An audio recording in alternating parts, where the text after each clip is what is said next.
Hello, good morning friends. Tech Amar job study centre में आप लोगों का स्वागत है। नमस्कार। मैं बाल विकास के कुछ इम्पोर्टेंट क्वेश्चंस लेके आया हूँ आप लोगों के लिए। तो जो लोग भी हमारे चैनल से नए जुड़े हुए हैं वो लोग हमारे चैनल को लाइक करें, सब्सक्राइब करें, क्योंकि जिससे कि उनके पास जो भी new update, new questions generate कर रहे हैं हम लोग, आप लोगों के लिए बना रहे हैं, वो आप तक सबसे पहले पहुँच पाएँ। चलिए हम लोग स्टार्ट करते हैं बाल विकास के कुछ इंपॉर्टेंट क्वेश्चंस। फर्स्टली यदि हम बात करते हैं तो पहला क्वेश्चन हमारा होता है, किस मनोवैज्ञानिक के अनुसार विकास एक सतत और धीमी प्रक्रिया है। ये सबसे इम्पॉर्टेंट क्वेश्चंस है। जो भी आप लोगों के लिए क्वेश्चंस लेके आया हूँ, इसमें आपके कम से कम 40 to 50% क्वेश्चंस आपके एग्ज़ाम में, चाहे वो सीटेट हो चाहे एमपीटीईटी हो, दोनों एग्ज़ाम्स में आपके आएंगे। तो क्वेश्चंस जो हमारा है, किस मनोवैज्ञानिक के अनुसार विकास एक सतत और धीमी प्रक्रिया है, इसका जो सही आंसर है वो सही आंसर आपका रहेगा यहाँ पे स्कैनर।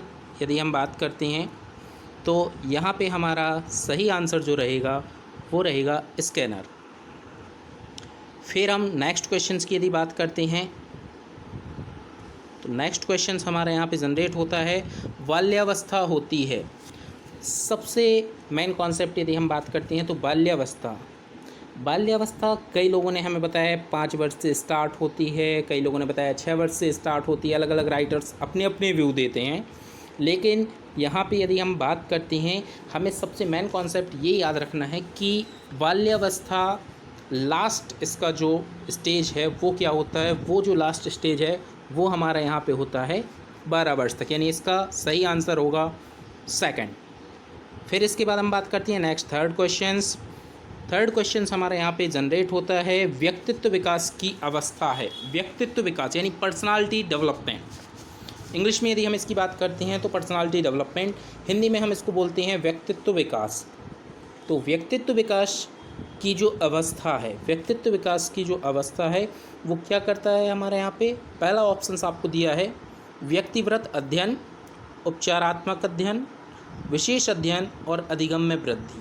पर्सनालिटी डेवलपमेंट जो होता है वो क्या होता है हमारा अधिगम्य वृद्धि।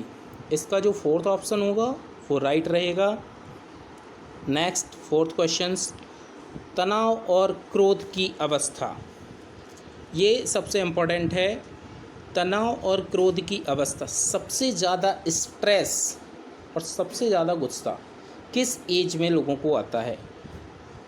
ये एक ऐसी अवस्था है जिस अवस्था से हम लोग अभी जस्ट जुड़े हुए हैं।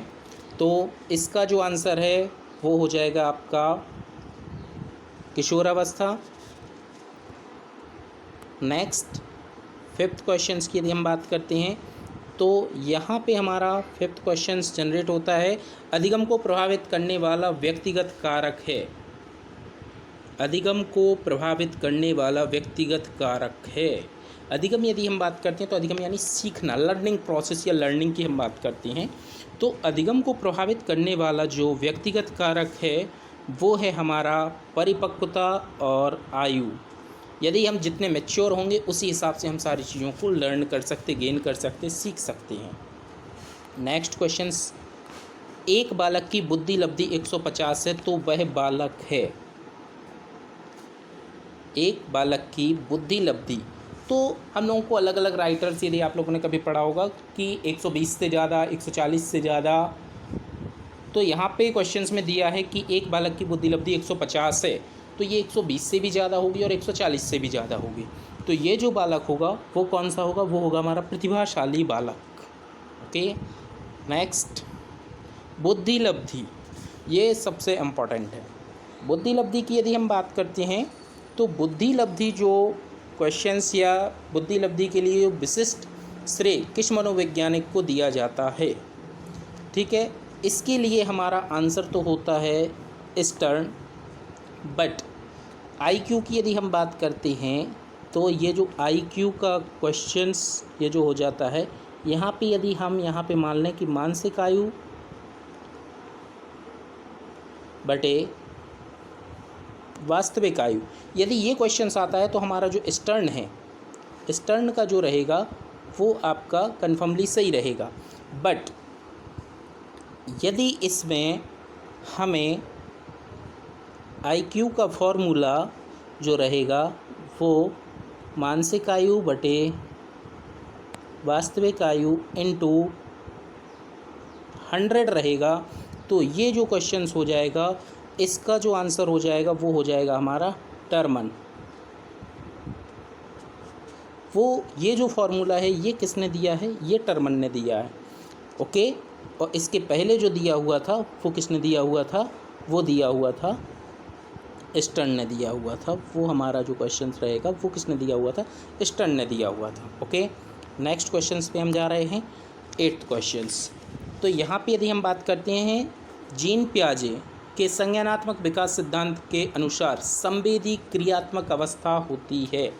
संवेदी क्रियात्मक अवस्था, तो ये जो अवस्था होती है वो होती है हमारी जन्म से 2 वर्ष तक, यानी सेकंड ऑप्शंस यदि हम बात करते हैं तो ये जो सेकंड ऑप्शंस रहेगा जन्म से 2 वर्ष तक, इसे हम बोलते हैं इंद्रिय जनित गामक अवस्था। इसे हम बोलते हैं इंद्रिय जनित गामक अवस्था।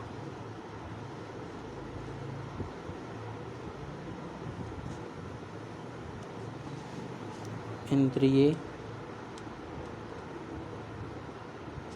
गामक। ओके, तो इसका जो आंसर हो जाएगा वो हमारा हो जाएगा जन्म से 2 वर्ष तक, सेकंड ऑप्शंस। नेक्स्ट हम बात करते हैं प्रशिक्षण एवं अनुभव के द्वारा व्यवहार में होने वाले परिवर्तन को अधिगम कहते हैं। ये एक अधिगम की डेफिनेशन है कि प्रशिक्षण एवं एक्सपीरियंस के अकॉर्डिंग जो हमारे व्यवहार में जो परिवर्तन होता है उसे हम अधिगम कहते हैं। यह जो कथन है ये कथन हमें दिया हुआ है, गेट्स ने जो दिया हुआ है, ये जो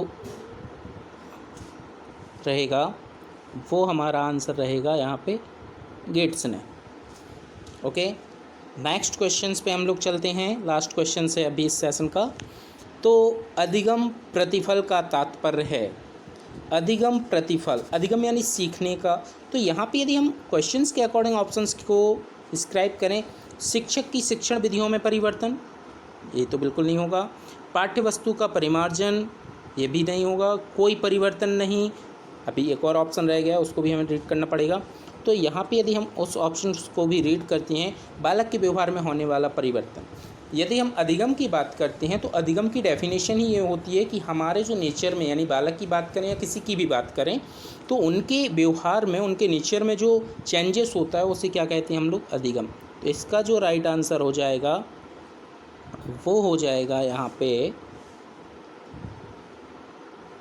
इसका जो राइट आंसर हो जाएगा वो हो जाएगा हमारा बालक के व्यवहार में परिवर्तन। 4th option is the right answer.